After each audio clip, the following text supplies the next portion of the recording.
تو اے میرے پیارے اسلامی بھائیوں، وہ نوجوان پہلے تو 12 سال خدمت کی، پھر ایسی لڑکی سے، ایسی عورت سے شادی کے لیے بھی تیار ہو گیا، نکاح ہوتا ہے۔ یہ نوجوان جب اپنے کمرے میں جاتا ہے تو گھبرا جاتا ہے کہ اندر تو نہایت ہی خوبصورت دوشیزہ موجود ہیں، کوئی بیماری نہیں، کوئی اندھی نہیں، کوئی لنگڑی نہیں، کان بھی ٹھیک ہیں۔ گھبرا گئے، حضرت عبداللہ صومعی کے پاس آئے تو آپ نے کہا نہیں بیٹا، یہی میری بیٹی ہے، تمہاری دلہن یہی ہے۔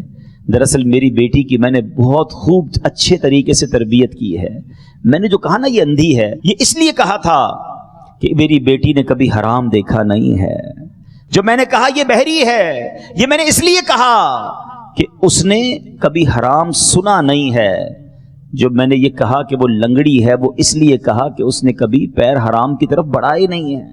ہاتھ کے بغیر والی اس لیے کہا کہ ہاتھ حرام کی طرف اٹھے ہی نہیں۔ میرے بیٹا یہ تمہاری ہی زوجہ ہے، جاؤ زندگی اچھے انداز میں اس کے ساتھ گزارو۔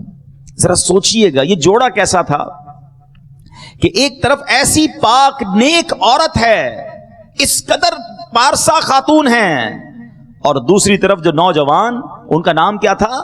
ان کا نام سیدنا ابو صالح محمد رحمت اللہ تعالی علیہ، یہ وہ تھے۔